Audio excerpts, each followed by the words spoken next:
semuanya berawal dari mimpi, dan sekarang perusahaan ini sudah mempunyai karyawan 52 orang, dan nanti kita ada tambahan lagi 2 orang hari Senin, berarti sudah di 54 orang. Kalau seandainya Warna Wisata sudah berjalan, berarti ada karyawan sekitar 250 sampai 300. Ya kan? Dan saya tidak akan pernah puas sampai di sana. Ya. Ketidakpuasan saya bukan bentuk dari sebuah penolakan atau bukan dari lawan kata dari sebuah penerimaan. Tidak. Bentuk ketidakpuasan saya adalah saya tidak puas hanya bisa menyebarkan manfaat di ruang lingkup yang kecil. Saya pengen lebih besar, saya pengen menciptakan lapangan pekerjaan, tidak hanya untuk ratusan, tapi juga ribuan atau bahkan jutaan. Ya kan? Karena itu, kenapa kalian semua saya dorong untuk menjadi pengusaha, biar lapangan pekerjaan jutaan itu bisa terwujud. Ya kan? Kalau satu orang 1000 aja karyawannya, kali 50 orang aja udah berapa? Seenggaknya kita tidak protes tentang angka pengangguran, tapi kita berperan secara langsung mengurangi angka pengangguran di negara ini. Itu aja. Ya nggak? Bicara soal mimpi. Tadi kita sudah bagaimana nanti untuk menuju pengusaha, ya kan? Kita sudah bikin rumusnya, sudah ada jalannya, sudah ada peluangnya, terus lagi impian juga sudah 70% lah yang sudah 80% yang sudah merancang impian. Saya harap impian kalian itu benar-benar bisa kalian realisasikan. Tidak hanya tulisan di atas kertas, tidak hanya angan-angan di dalam imajinasi, tapi benar-benar real, hadir, nyata, langsung di dalam kehidupan yang nyata. Ya, karena kalian datang ke sini bukan sebagai pemimpi, tapi kalian datang di sini sebagai orang yang mampu mewujudkan mimpinya sendiri. Ya, kita banyak pada faktanya, banyak sekali orang yang tadinya adalah pekerja dan pengen merintis usaha.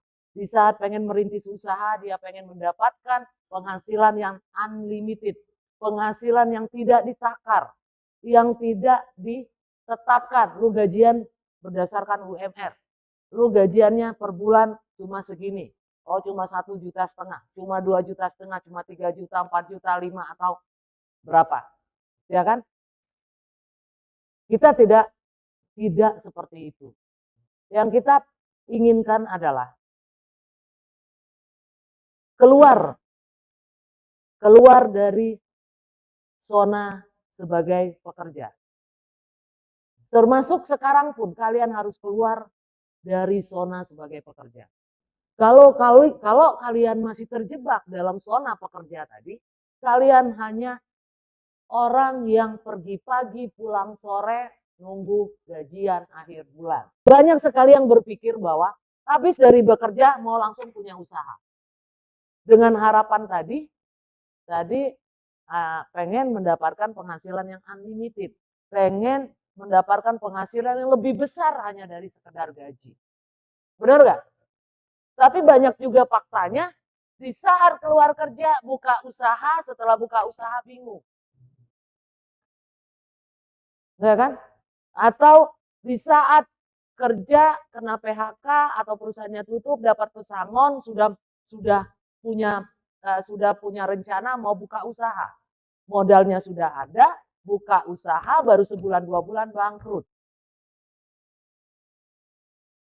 Banyak ya, seperti itu. Termasuk saya pernah mengalami itu. Dan kenapa bisa terjadi seperti itu? Itu adalah suatu hal yang membuktikan bahwa usaha itu bukan modal syarat utamanya. Ya kan? Syarat utamanya adalah punya kemauan yang kuat, berani menjalankan konsistensi, berani menjalankan istiqomah. Ada orang yang buka usaha B, merasa bahwa tadi lambat pergerakannya, nggak laku, ataupun sedikit peminatnya, Sehingga dia melirik usaha yang lain.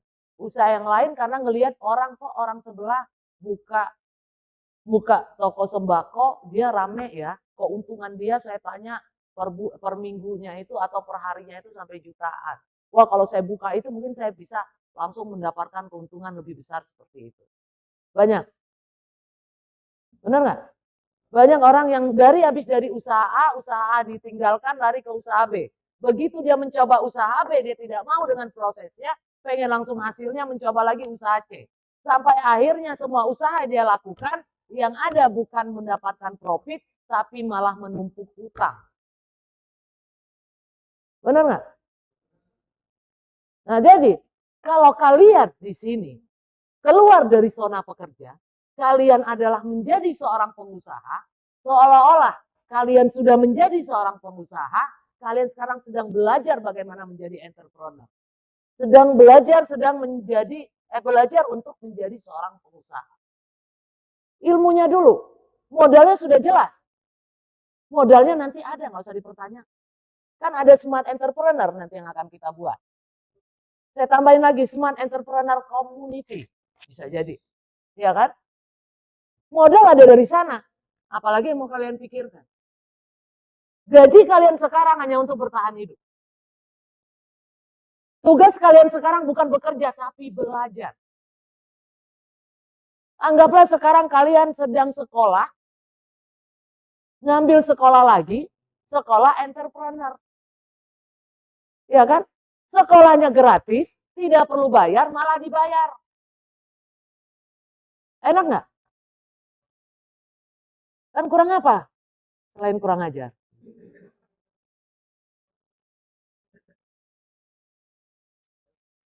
Kalian berterima kasihlah berada dalam struktur CCM. Bersyukurlah kalian ada di sana. Karena apa? Dengan begitu, kalian punya kesempatan untuk menjadi pengusaha. Kalian punya jalan, punya peluang untuk menjadi seorang pengusaha. Ilmu kalian dikasih, ya kan? Wadahnya dikasih, modalnya pun nanti dikasih. Perusahaannya diberikan 100%. Keren nggak CCM? Ya kan? Yang nggak keren tuh kalau nggak jadi kayak gitu. Ya kan? Nah jadi sekarang syukurilah dulu itu. Bersyukur saya berada di sini, walaupun gaji saya di bawah UMR, tapi saya tidak sedang bekerja. Saya sedang sekolah entrepreneur. Ya kan? Saya mau lulus berapa tahun, terserah saya. Benar nggak? Terserah kalian mau lulusnya berapa tahun. Mau 2 tahun kalian langsung masuk ke zona entrepreneur, mau 3 tahun, mau 10 tahun, mau 20 tahun. Silakan. Kalau kalian mau lebih cepat belajarnya. Selesaikan apa pelajaran-pelajaran dari bab ke bab itu selesaikan. Cepat naik kelasnya. Biar cepat menuju zona mandirinya. Karena nanti apa yang sekarang saya lakukan akan kalian lakukan. Jadi rugi sekali kalau kalian menganggap bahwa diri kalian di sini adalah sebagai pekerja. Kalau kalian menganggap diri kalian sebagai pekerja, berarti kalian hanya orang-orang yang saya bayar untuk membangun mimpi-mimpi saya. Benar nggak? Mau kalian dibayar hanya untuk membangun mimpi saya. Seumur hidup kalian. Setelah mimpi saya terbangun, kalian tidak terpakai lagi, silakan merenungi mimpi yang tidak tersampaikan. Paling banter kalian bisa cerita, dulu sebelum Mbak Pika jadi begini, saya berjuang di sana. Itu yang bisa kalian ceritakan sama anak cucu kalian. Hanya itu. Yang kalian ceritakan adalah, atau yang kalian wariskan adalah cerita kegagalan kalian.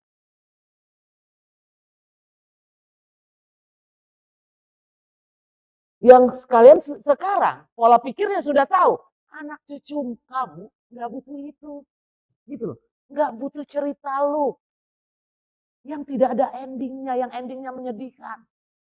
Kita nonton sinetron aja pengennya endingnya yang membahagiakan. yang menyenangkan. Kalau sekarang kalian sudah cukup, oh ya saya sudah mendapatkan pekerjaan. Cari kerja di luar susah.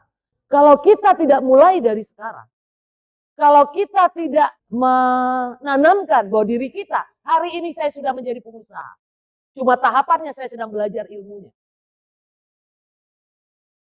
Tapi kalau kalian masih bilang bahwa kalian pekerja, ya itu tadi, karena SP dikit, mau marah, ya kan? Masuk semaunya. Atau kalaupun masuk tepat waktu karena terpaksa. Karena takut dengan selembar kertas SP. Karena takut kehilangan pekerjaan. Kalau pikiran kalian masih begitu, pola pikir kamu masih sempit. Jiwa kamu belum menjadi jiwa pengusaha, baru jiwa pekerja. Kalau pengusaha, dia tidak akan pernah hitung-hitungan dengan waktu. Pergi paling pagi, pulang paling terlambat. Karena apa? Yang dia butuhkan adalah ilmunya, bukan uang. Saat ini. Karena nanti uang itu akan mendatangi dia sendiri.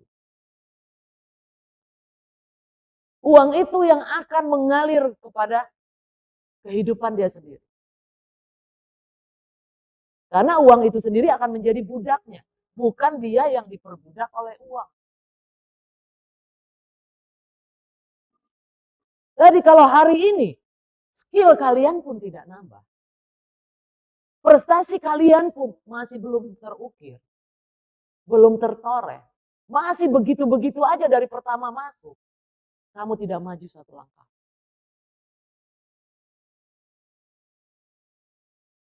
Rugi, buang waktu.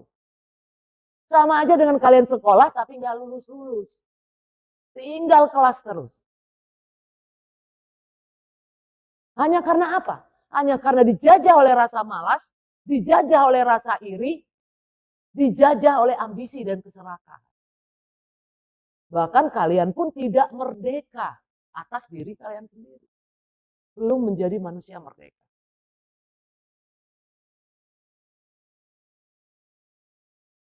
Benar nggak? Jadi mulai hari ini tanamkan. Saya adalah seorang pengusaha. Saya sekarang sedang sekolah di sekolah entrepreneur. Kalian nggak, kan sudah saya bilang tidak perlu pikirkan modal. Cukup belajar aja. Belajar yang baik. Ya kan? Cepat naik kelasnya. Sehingga cepat menuju pengusahanya. Jangan kalian pikir hanya dengan uang marketing. Kalian bisa. Belum. Apalagi marketingnya hanya mencari duit aja. Kalian ditempatkan di divisi marketing untuk belajar bagaimana menerobos pemasaran, bagaimana strategi pemasaran, bagaimana ilmu tentang komunikasi, apa itu tentang lobby-lobby dan negosiasi, apa itu tentang public speaking, apa itu tentang kepercayaan diri, itu yang perlu kalian pelajari. Karena inilah yang akan menjadi modal besar di saat kalian berada di zona kalian sendiri, di perusahaan kalian sendiri. Kalian akan butuh ilmu marketing. Kita harus berpikir. Tuhan tidak selamanya mengirim bencana dalam diri kita. Tuhan tidak terus-terusan mengirimkan kepedihan, kesulitan. Yang membuat itu terjadi diri kita sendiri. Kalau orang banyak berpandangan negatif terhadap kita, maka negatiflah yang akan kita tuai. Karena orang-orang berdoa hal-hal yang jelek untuk kita. Kalau nggak percaya, buktikan. Rasakan peka terhadap diri sendiri. Saya dapat segini, berapa saya keluar? Saya dapat 100 juta, jadi apa dari 100 juta?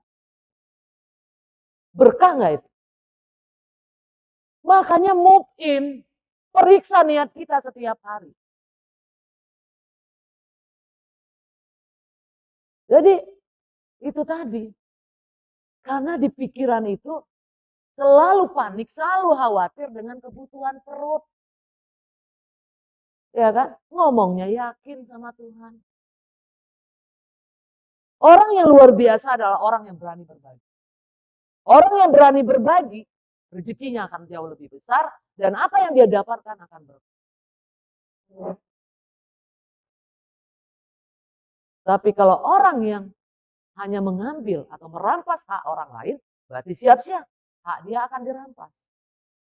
Dirampasnya mungkin bukan oleh manusia lain, atau mungkin oleh sakit, oleh bencana, oleh penipuan, atau oleh apapun. Tuhan punya banyak cara untuk menghancurkan kita, Tuhan juga punya banyak cara untuk mengangkat derajat kita. Pahami itu. Kita sedang belajar konsep penerimaan. Kita sedang merevolusi mental kita sendiri. Kalau mental kita sudah terevolusi, otomatis akhlak kita pun mulai terevolusi. Setelah akhlak kita sudah terevolusi, spiritual kita pun akan terevolusi. Ya kan? Nggak perlu mengangkat tangan, ngucapin takbir Allahu Akbar. Cukup kamu jalankan, tonton sendiri. Allah Maha Besar itu ada di mana? Kebesaran Allah dalam kehidupan kita, memberikan rezeki, memberikan anugerah dalam kehidupan kita, setiap hari, setiap detik, setiap saat. Pernah nggak kita menyadari itu? Jangan sampai kita menjadi orang-orang yang kufur nikmat.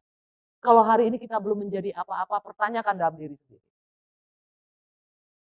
Kemarin gue dikasih kesempatan, kok kesempatannya itu hilang ya? Kemarin itu gue banyak banget follow up konsumen. Sudah mau jadi, tapi kok nggak jadi ya? Tanya dalam diri kita ada apa? Gitu loh. Jangan menjadi bagian dari orang-orang yang merugi. Apalagi orang-orang yang terus mempermasalahkan, yang memperhitungkan, atau yang demen, atau yang tergiur dengan uang 50.000, 100.000, 200.000, masih tergiur dengan itu, jangan harap kamu dapat ratusan juta. Banyak.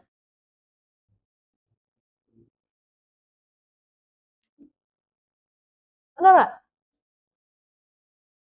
Kadang untuk mencari uang begitu aja, bisa dengan ini loh, apa namanya itu, baru dikasih tugas sedikit, itu hitung-hitungannya sudah banyak. Tergiur dengan itu. Tapi pernah berpikir nggak itu sudah menghilangkan peluangnya sendiri? Yang tadinya harusnya dikasih wewenang yang besar, dipersempit wewenangnya. Yang tadi dikasih ruang gerak yang besar, diperkecil ruang gerak. Apakah itu dari saya? Tidak. Dari Tuhan melalui saya. Yang tadinya saya sudah mendapat kandidat. Oh ini akan saya taruh ke bagian ini. Tapi karena hal sepele, hilang, saya tutup dulu kesempatan. Saya selalu bilang, pahami rumus alam semesta. Pahami hukum yang ada di alam semesta. Setelah itu, masukkan ke dalam alam semesta di dalam diri kita sendiri. Kan hidup ini punya rumus. Tuhan sudah membuat sistem di dalam kehidupan ini. Kalau lu melakukan A, yang lu dapat A. Kalau lu menabur kebaikan, yang lu dapatkan kebaikan.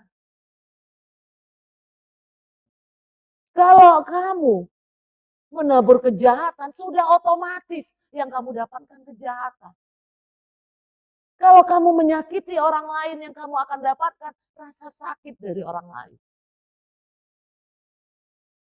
Tapi kalau kamu berani berbagi sama orang lain, Tuhan pun akan berbagi yang besar dengan kamu. Itu rumus loh. Ada yang mau membantah itu? Kenapa hidup kita susah?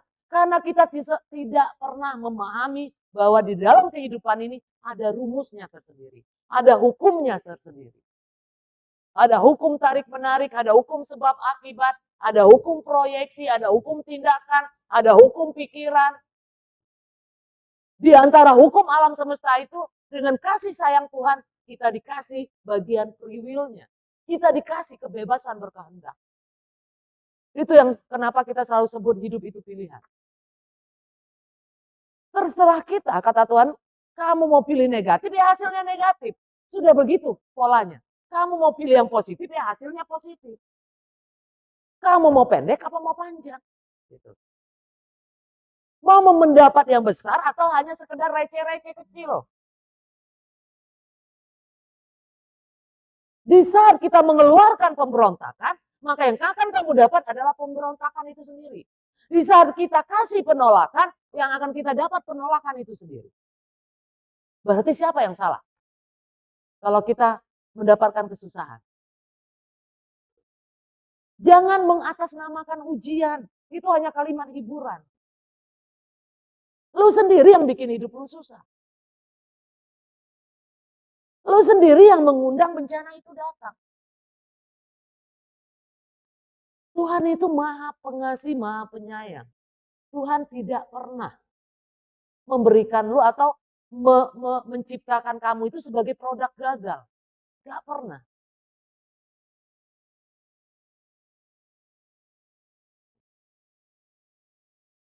Ya, kalau kita jadi orang yang hari ini up, besok down.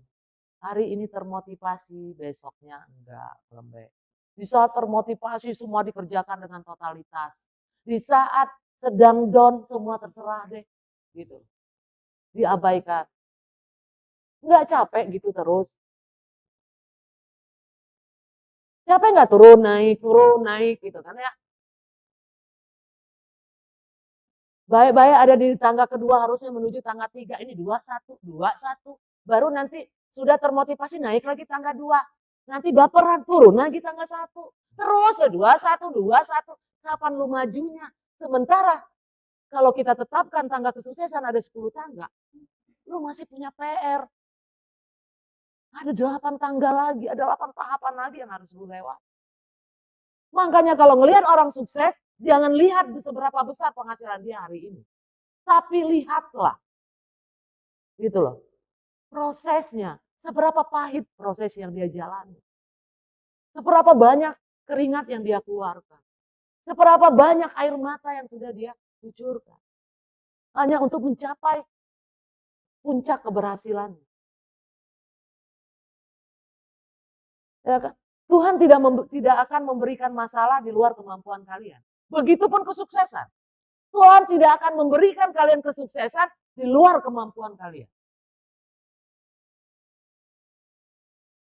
Jadi bukan sekedar ujian. Bahkan kesenangan pun tidak akan diberikan Tuhan di luar kemampuan kalian. Banyak banget orang yang tidak mampu senang. Banyak banget orang yang tidak mampu untuk menjadi sukses. Baru dikasih kecil, sudah terlena, anjlok lagi. Karena terlalu rindu dengan kegagalan. Banyak orang yang baru merasakan uang puluhan juta sudah sok kaya jadi OKB. Nyungsep. Ya kan? Mau cari lagi udah gengsi. Mulai lagi dari nol udah gengsi. Padahal Tuhan menyediakan banyak. Tidak terbatas yang disediakan oleh Allah. Tapi kenapa kita batasi? Rezeki kita sendiri bahkan kita batasi. Kemampuan kita sendiri kita batasi. Padahal Tuhan memberikan kemampuan pada diri lu, itu tidak terbatas. Kalau kamu mau ngasah, mau diasah diri tadi, ada kemampuan yang tidak terbatas ada di dalam diri kamu. Jadi nggak ada orang malas, orang bodoh di dunia ini. Yang ada itu adalah orang malas. Orang yang selalu kalah dengan rasa malasnya sendiri. Orang yang selalu menjadi budak oleh rasa malasnya sendiri. Nah itu termasuk orang-orang yang merugi. Ya, lalu masih khawatir dengan hidup lu, berarti pertanyakan lagi. Kalau kamu muslim, pertanyakan lagi 2 kalimat syahadat. Pertanyakan lagi keyakinan kamu dengan Tuhan. Jangan menjadi orang munafik, yakin sama Tuhan hanya di bibir saja. Di dalam kenyataannya tidak yakin, penuh dengan keraguan. Kalau posisi kita dibalik, saya menjadi kalian, atau saya belum berada di dalam diri kalian tapi di luar, saya akan cepat masuk ke sini, saya akan kejar. Saya akan targetkan 1 tahun saya harus menjadi pengusaha. Kalau saya jadi kalian.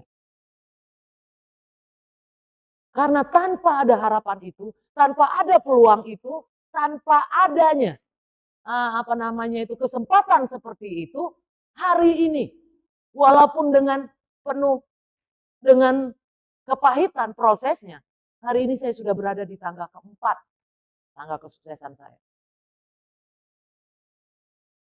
Saya tidak ada motivator. Saya didatangkan di saat saya sudah menetapkan untuk menjadi orang sukses.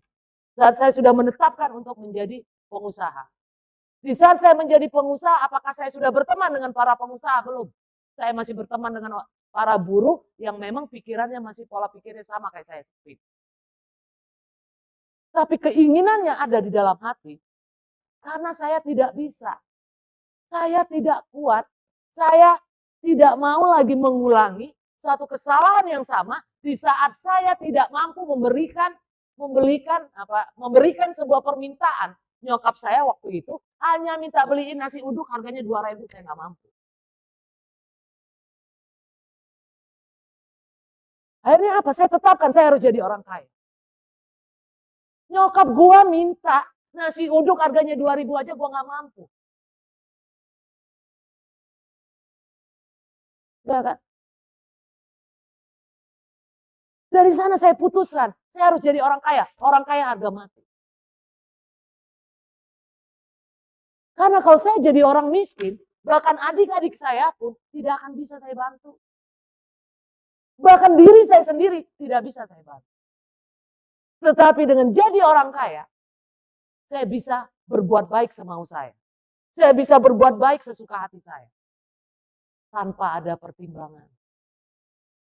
Perbuatan baik saya tidak dihalangi oleh banyaknya pertimbangan. Karena apa? Karena saya pengen kembali ke tujuan penciptaan saya. Saya diciptakan oleh Tuhan untuk menjadi manusia yang bermanfaat. Bukan untuk menjadi benalu bagi manusia lainnya.